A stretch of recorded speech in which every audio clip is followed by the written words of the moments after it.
All right, Saagar, what are you looking at? Well, the most frustrating part about politics today is selective outrage, especially selective outrage where people have a point. A lot of Democrats actually had a pretty good point during the Trump years. Having the president's son-in-law and daughter work in the White House and major sway over U.S. policy is an outright violation of the spirit of anti-nepotism laws, that their foreign business entanglements actually were a massive conflict of interest. The problem was, their point evaporates in the eyes of the public when Hunter Biden's business dealings are put in the spotlight. If you can't care about both and see that children of presidents like Chelsea Clinton, Hunter Biden, Ivanka Trump, and other unsavory figures like Jared Kushner are part of a much bigger problem, you're mostly full of crap and you're a partisan actor. I actually care a lot about Hunter Biden's business dealings with China. I believe strongly that it, at least in part, has affected or could affect our president's behavior towards China. However, it is also a massive conflict of interest because there's a lot of folks on the right who during the Trump years and now want to turn a blind eye to Jared Kushner's corruption. And so, to fully establish that this show does not care what party you belong to, if you're corrupt, let's lay out the details. Jared Kushner has apparently been flying all over the Middle East in recent months trying to raise money for a new fund. And he's not just courting money from private individuals. Jared is explicitly trying to get investments from the sovereign wealth funds of Qatar, the United Arab Emirates, and the government of Saudi Arabia. Now, this is particularly insane because Jared Kushner actually ran Middle East policy under the Trump administration and was known for having an incredibly close relationship with Saudi Arabian Crown Prince Mohammed bin Salman.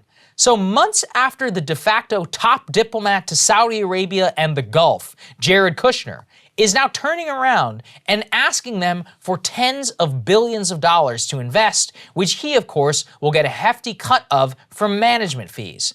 This is called straight up pay-to-play corruption, no matter what you think, especially given the fact that Trump is almost certainly going to run and probably win again in 2024. This could honestly be worse than Hunter Biden. Hunter, at least, does not have a direct role in the Biden administration.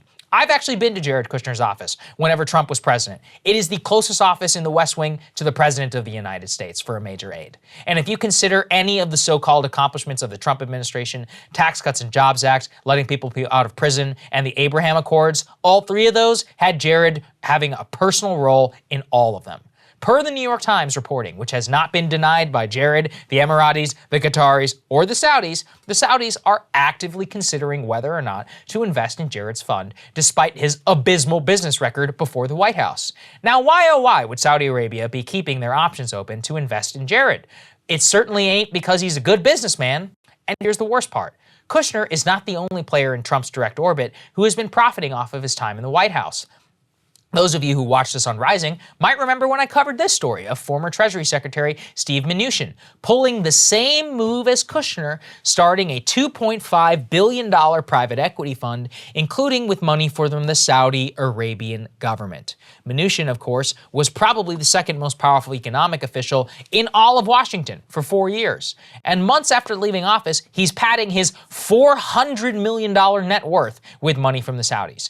Even worse, while he was Treasury Secretary, he made it a point to attend Saudi Arabia's investment conference called Davos in the Desert multiple times, only skipping it when they were known as a pariah state for like 6 months after the murder of Jamal Khashoggi. He scratched their back while he was in office. They scratch his now.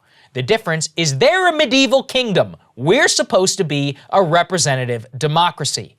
Now, what's worse is Mnuchin and Kushner both got Secret Service protection for 6 months after leaving office, meaning that both of these gentlemen were being protected on the government dime while they were leveraging their former office status to raise money from the Saudis to make themselves even more wealthy.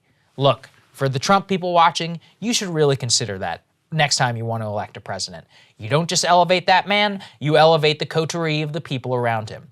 Many of you seem to understand that when it comes to Biden. It's not just Biden, right? It's Kamala Harris and Pete and a bunch of other woke idiots who work for him. Well, the same principle applies under Trump. The president can't possibly run everything, and Trump at this point has proven to have probably some of the worst personnel judgment of any person who's held the office since George W. Bush, and yes, on par with Joe Biden.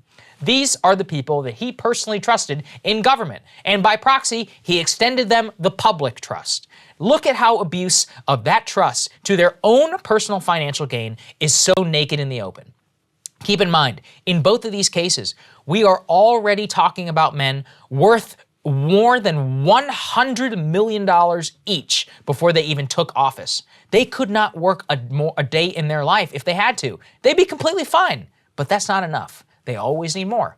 Now look, that's fine if you're in business, but when it comes to using public connections to earn even more, then it's an abuse of power. Sadly, I know most of the people on the right won't care about this. They have been too conditioned from liberal hypocrisy, and I get it. But take it from somebody who cares about Hunter Biden too. This type of stuff is poison. It tells foreign governments like the Saudis, the Emiratis, and the Chinese, our people are for sale. It doesn't matter the administration. It doesn't even matter if it's the guy who chanted drain the swamp when it came to winning the White House. If you really believe in that message, as I did, then you have to care about this type of corruption. And that's the thing, Crystal. I mean, look, it's naked. It's pay to play. There's no other way to describe it. Yep. He was friends with the Hey guys, thanks so much for watching. That's right. Just as a reminder, you can become a premium subscriber today. Watch the full show completely uncut, our reactions to each other's monologues. You get to listen to it. You get to ask us questions, all that good stuff. Link is right there in the description or at breakingpoints.com. Best of all, great way to say screw you to the mainstream media.